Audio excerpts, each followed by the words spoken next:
વાડી વિસ્તારમાં એસઆઈઆર સંદર્ભે નાગરિકોને વધુમાં વધુ લાભ મળી રહે તે હેતુથી કોંગ્રેસના યુવા નેતા એડવોકેટ જુનેદ સૈયદની ટીમ અને તેઓ દ્વારા ફોર્મ ભરવાની કામગીરી હાથ ધરવામાં આવી હતી।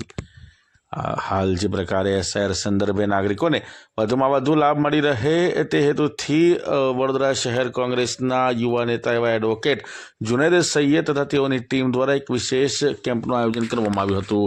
આ કેમ્પનો મુખ્ય ઉદ્દેશ વિસ્તારના નાગરિકોને એસઆઈઆર સંબંધિત તમામ જરૂરી પ્રક્રિયાઓ, દસ્તાવેજોની ચકાસણી, ફોર્મ ભરવાની સહાય, માર્ગદર્શન અને માહિતી એક જ સ્થળે સરળતાથી ઉપલબ્ધ કરાવવાનો હતો। મોટી સંખ્યામાં નાગરિકોએ કેમ્પમાં ઉપસ્થિત રહી લાભ લીધો અને પોતાના પ્રશ્નોના નિરાકરણ અંગે યોગ્ય માર્ગદર્શન પણ મેળવ્યું હતું। આ કાર્યક્રમ એડવોકેટ જુનેદ સૈયદ અને તેઓની ટીમ દ્વારા વાડી યાસીન ખાન પઠાણ રોડ ખાતે કરવામાં આવ્યો હતો। ये कौन है मुनाफा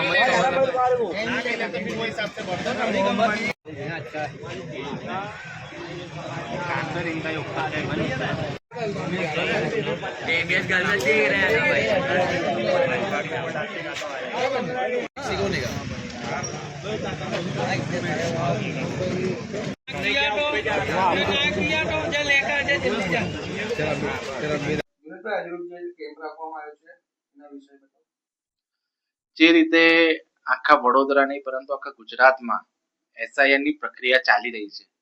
એસઆઈઆર એ ઇલેક્શન કમિશને બહાર પાડ્યું છે। આ એસઆઈઆર એટલે કે સર એ લોકો માટે અને મતદારો માટે સરદર્દ બની ગયો છે। કારણ કે આજે એસઆઈઆર ના પ્રોસિજરના લીધે લોકોને ખબર નથી પડી રહી કે ફોર્મ કેવી રીતે ભરવા। એટલે એ જ સ્થાનિક લોકોની રજૂઆતને ધ્યાને રાખીને અમારી આખી ટીમ તૈયાર કરેલી છે, જેમને વાડી યાસીન ખાન પઠાણ માર્ગ ખાતે ખૂબ જ મોટો કેમ્પ રાખેલો, જેમાં આશરે 1500 થી 2000 લોકોએ તેનો લાભ લીધેલો।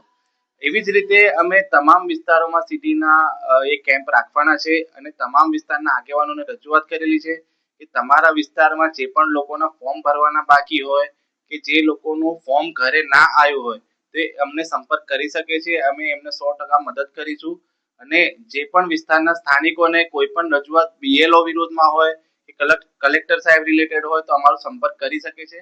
અને કોઈ પણ ફોર્મ ભરવા માટે અફરાતફરી કરવાની જરૂરિયાત નથી। તમારું ફોર્મ અમે પૂરું ભરી આપીશું। જે ડોક્યુમેન્ટની ફોર્મ સાથે જરૂરિયાત હશે એ તમને જણાવીશું અને કોઈ ડોક્યુમેન્ટ તમારી પાસે અવેલેબલ ના હોય તો ગભરાવાની જરૂરિયાત નથી। કારણ કે હાલ તમામ મતદારોને એક જ સમસ્યા સતાવી રહી છે કે એમનું વોટ ડિલીટ થઈ જશે, પરંતુ હું કહેવા માંગુ છું કે વોટ કોઈ પણ ઇલેક્શન કમિશન આવી રીતે ડિલીટ ના કરી શકે। જો તમારું ફોર્મ પ્રોપરલી નહીં ભર્યું હોય કે તમારા કોઈ ડોક્યુમેન્ટ પ્રોપર રજૂ નહીં કર્યા હોય તો ઇલેક્શન કમિશન તમને નોટિસ મોકલશે અને એ નોટિસમાં તમારા ફોર્મની ચકાસણી કરીને જે તે ફોર્મના રિલેટેડ ડોક્યુમેન્ટ હશે એ માંગશે અને એ માંગ્યા પછી તમે ડોક્યુમેન્ટ પ્રોડ્યુસ કર્યા પછી તમારું નામ ડિલીટ ના થાય એ કાર્યવાહી કરી શકો છો।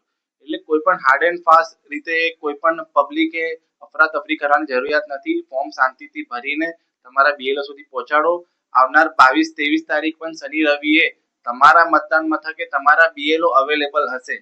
તમારું મતદાન મથક એટલે કે તમે દરેક ઇલેક્શનમાં જે મતદાન મથકમાં વોટ આપવા જાઓ છો તે, એટલે ત્યાં જઈને તમે તમારું ફોર્મ પણ મેળવી શકો છો અને ફોર્મ ભરીને જમા પણ કરાવી શકો છો।